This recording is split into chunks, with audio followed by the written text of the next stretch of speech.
So welcome to the practice assembly training for the Seize the Grid LCC welcome trainings. Thanks for being on, Tim, and thanks for everyone watching this in the future. So for this one, this is basically, you might have been a part of an assembly that the NCC or an LCC has done. So this is the first assembly that folks will be doing at their trainings to kind of practice what it's like to be in an assembly. So there's going to be pieces that are going to be a little bit more like a training, explaining things, and then there's going to be pieces that are going to act a lot like an assembly where people are figuring out what to do. So, welcome to your first Seize the Grid assembly. During this session, we'll be coming together to surface updates from our planning, name needs we see, and practice a model we hope to use in our local campaign communities. In a decentralized network, it's important to communicate. Assemblies are one way we do that, as it is one of the only times we come together to see an entire community to plan. So at this time, you can kind of set the scene, talk about everything that you've accomplished together during that weekend, invite participants to close their eyes. And Tim, if you want to do this, think back to the beginning of this training when we arrived, maybe perhaps for us when we were beginning to write this training. Remember when we shared our dreams and resonated together? And then remember when we learned about the crisis of our energy system, but also the potential to fix it through massive non-compliance. Remember when we learned about our decentralized community structure? And remember when we just came together in our teams to plan our next steps? So we will now, you can open your eyes. So now we're going to come together to practice our assembly structure. And so this is a time to see your fellow campaign communities as your resources and friends. This is the last module of our training, but only the beginning of our work together. Just a little context for trainers is that usually assemblies is kind of teams working together. So the NCC has assemblies and then LCCs will have assemblies, but will be a little bit different because many different representatives from many different LCCs will be present.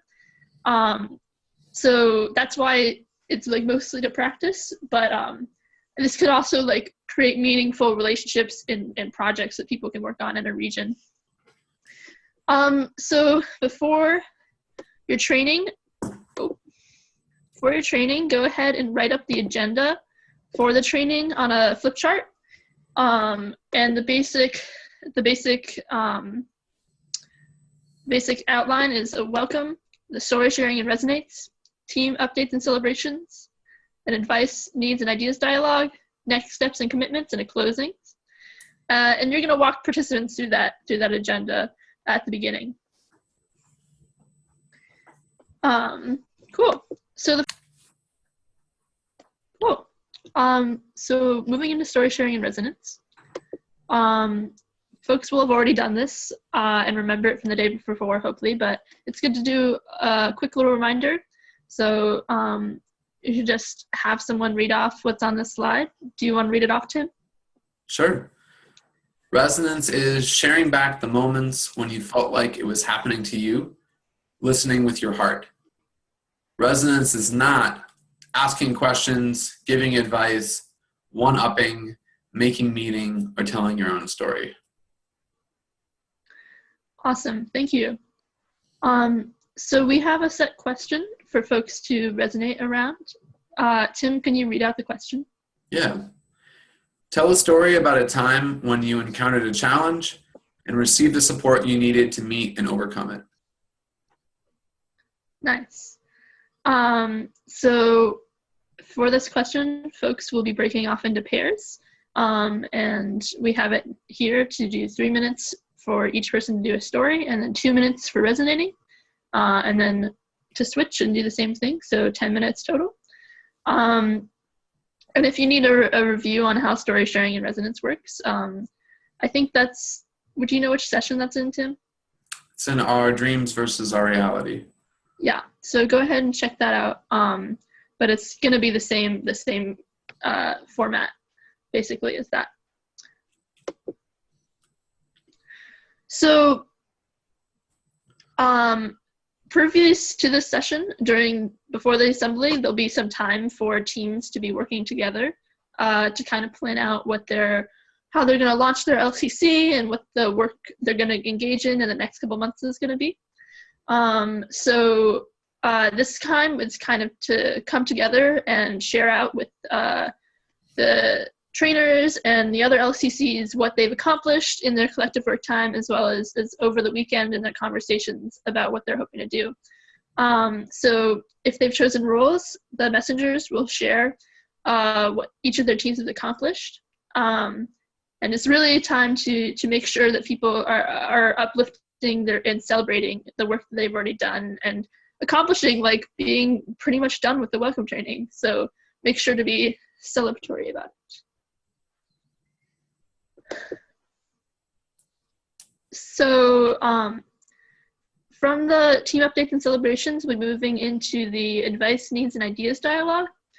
But we wanted to do a quick review of the advice process, which they should have already learned, and I think our community, our Leader4 community.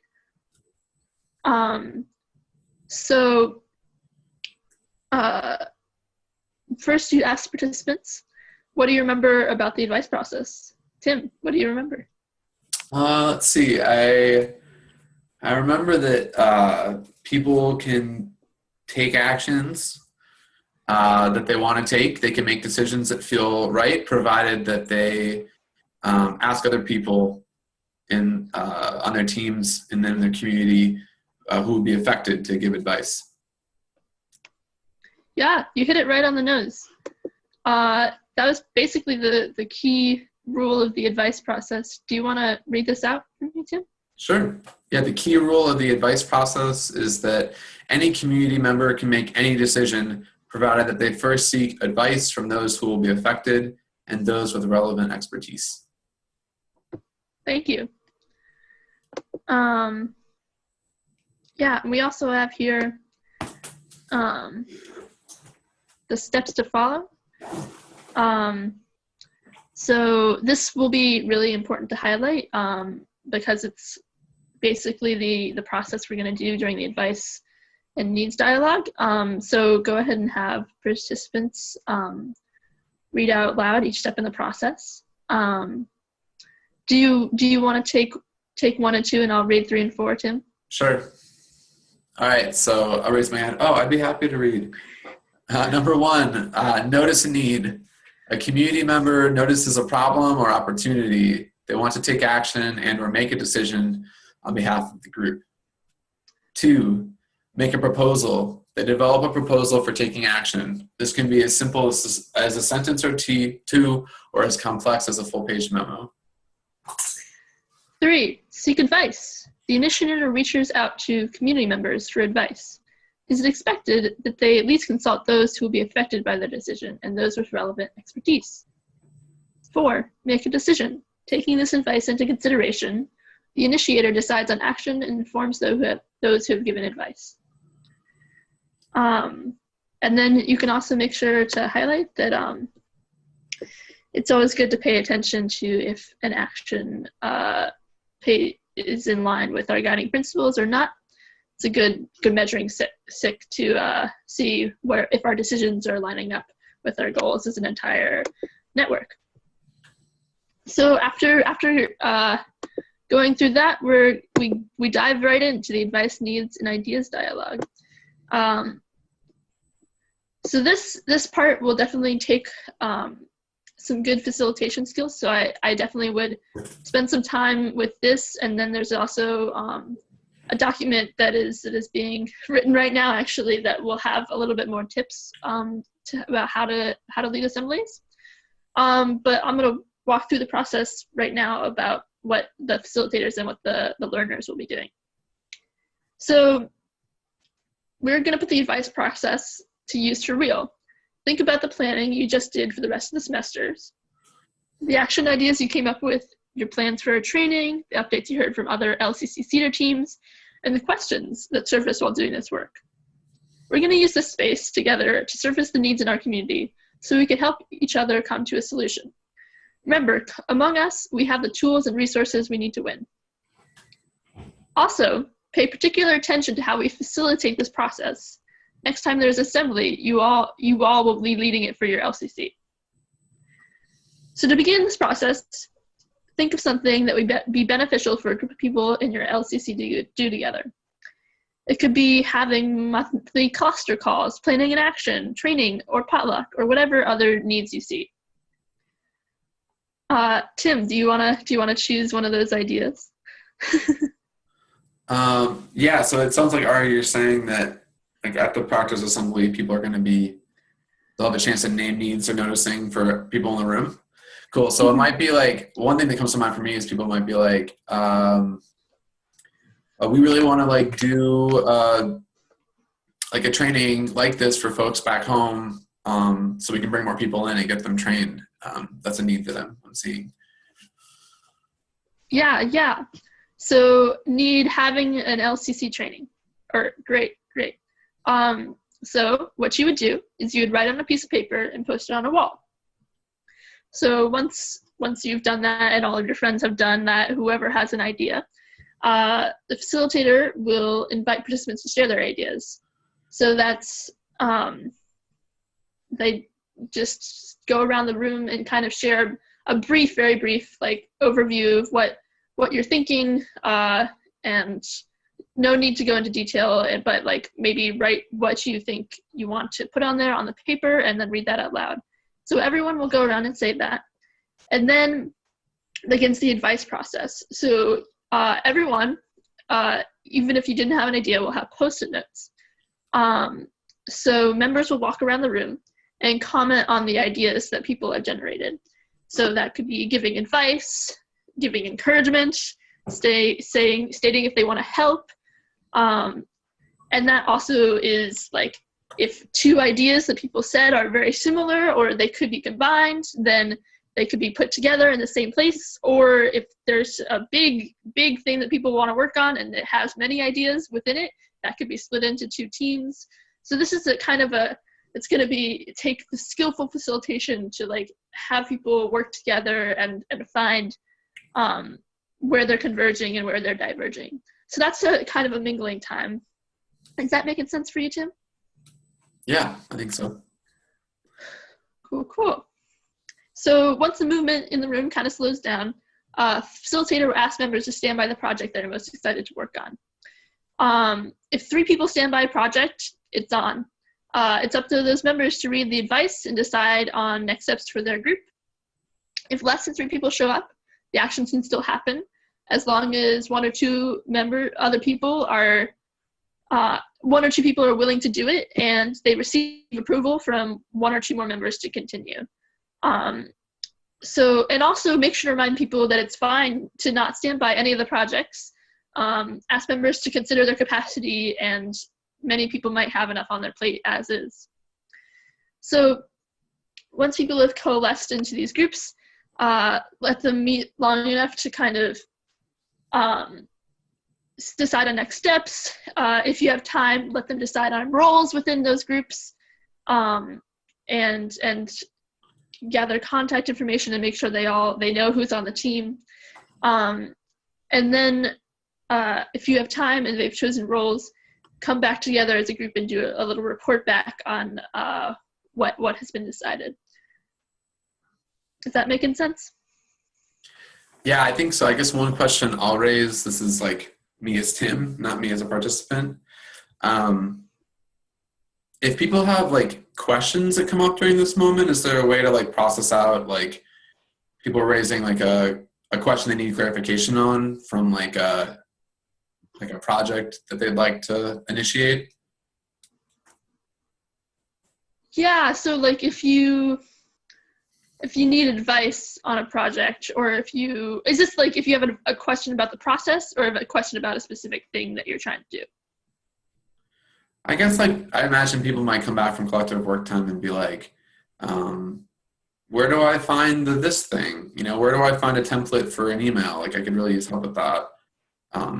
They may not need like a team to move it forward, but they just like have a question that probably a trainer could answer. Yeah. So I think the same the same kind of method applies. And I think I walked through it for like a project-based thing, but I think that that's really good to bring up, is that you would also write it down on a piece of paper, post it on the wall, and when you shared, you would say the question. And then trainers or other participants, other people in the network would go by with their Post-it notes and give advice about where you might find a template for an email, how you might go about writing one. So yeah, it's the same process for questions. Cool. Thanks. No problem. So one thing that we are hoping to do is also just to like have at least one thing that trainers will be bringing to this process. So a trainer will be introducing a need for a digital communication / Slack training. So you'll just follow the same process, write it on a piece of paper, like digital communication Slack training, post it, and then receive advice about when to do it, or receive like, what is questions like, what does Slack mean? Or I don't know how to do this on Slack, or like, what does you mean digital communication? Or like, how do we do assemblies like digitally? All possible questions from participants. And then, so that's at least one thing that is guaranteed, and you can use that as an example for the process if that's helpful as well. Because the next thing we're going to be doing is a Slack training. Is that making sense? Do we have any more questions before we move on? Awesome. Cool. So I haven't written out a very in-depth Slack training because I figure with technology, it's kind of like you just want to show them around. But I did put down a couple of things that we definitely want to show them. So once we leave this space, we're going to have some digital tools that will aid us in the process of communication nationally and locally. We touched base on this a bit yesterday. They did in a previous training, but now we're going to dive in a bit deeper to Slack. So if you can, pull out your phones, computers, and open up Slack, which they should have downloaded over the night. So I have Slack here. And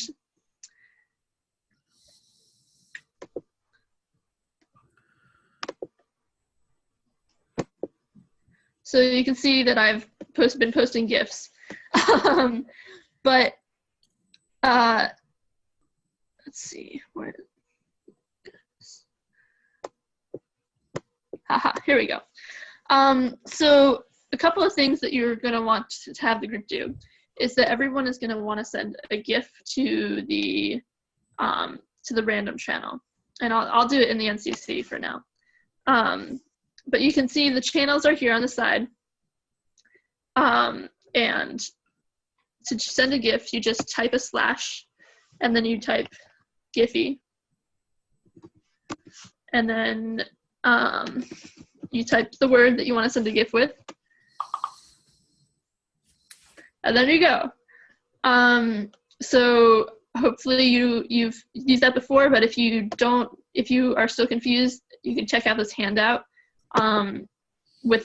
the participants will all have, and that'll explain more about how to use Slack. And then another thing that I think would be great to show them is just how to create a new channel, because they'll be wanting to do this with their LCCs, and they'll be part of a channel of the entire training.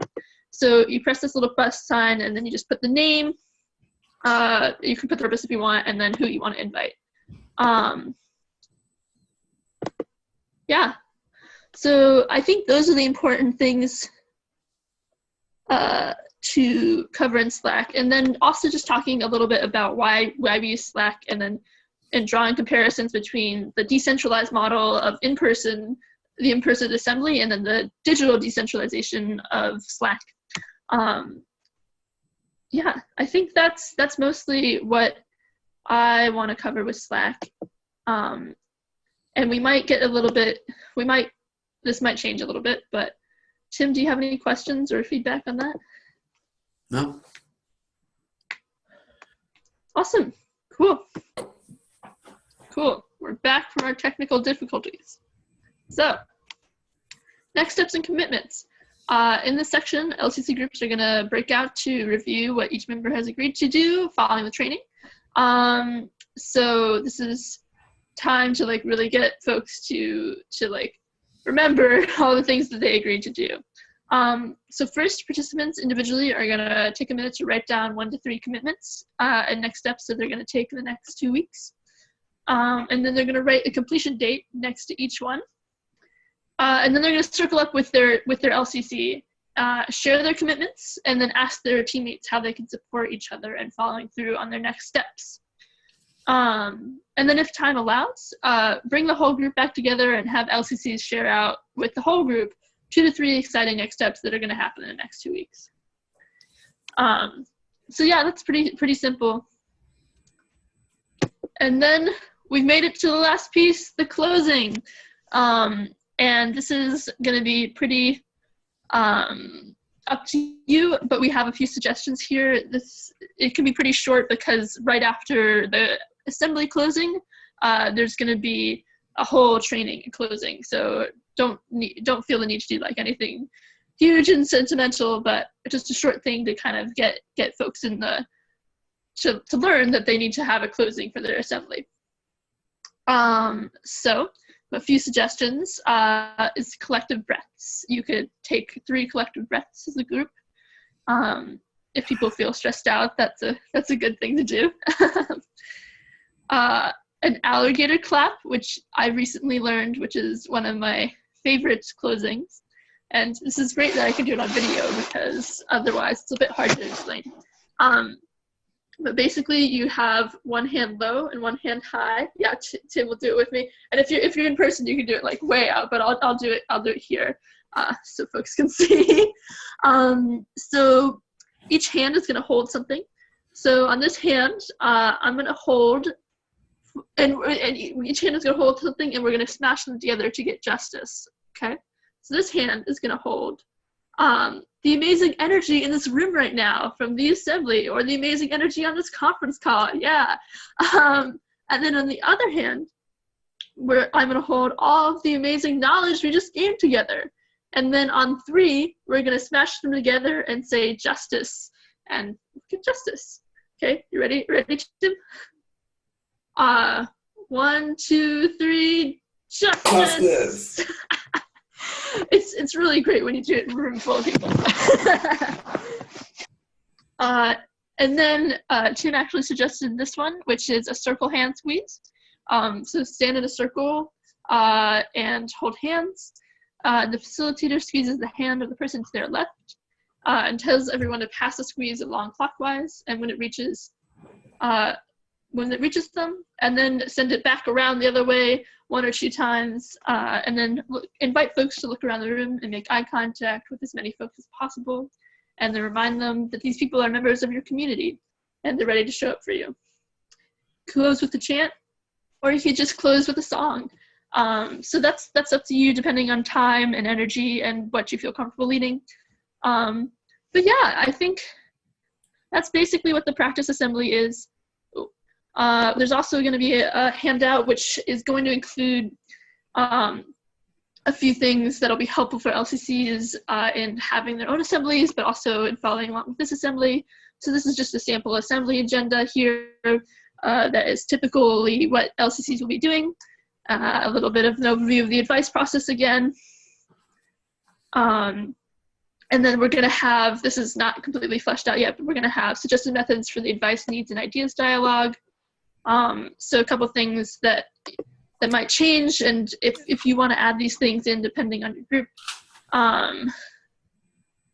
If it's a smaller group, it might be a little bit of a less intense post-it note method with the assembly. It might be helpful to put things on a timeline while you're posting post-it notes. And then it might be helpful to convene in teams beforehand, or divide it based on the 5 realms in our structure, or name how many people a task needs when you're posting it on your piece of paper. Name how many people might be able to, like, does it need 1 person or does it need 8 people, you know? So this is going to be fleshed out, and you can review that before to see if there's anything you want to include in your assembly, but this is mostly for LCCs to know when they go back home. And then we have an entire Slack guide, which would be good to review before you do this training, but also we'll answer some of the folks' questions of Slack. So that's I think everything that I wanted to cover. Tim, do you have any questions? Looks good to me. Okay, well, thank you for watching this video. Good luck giving this training.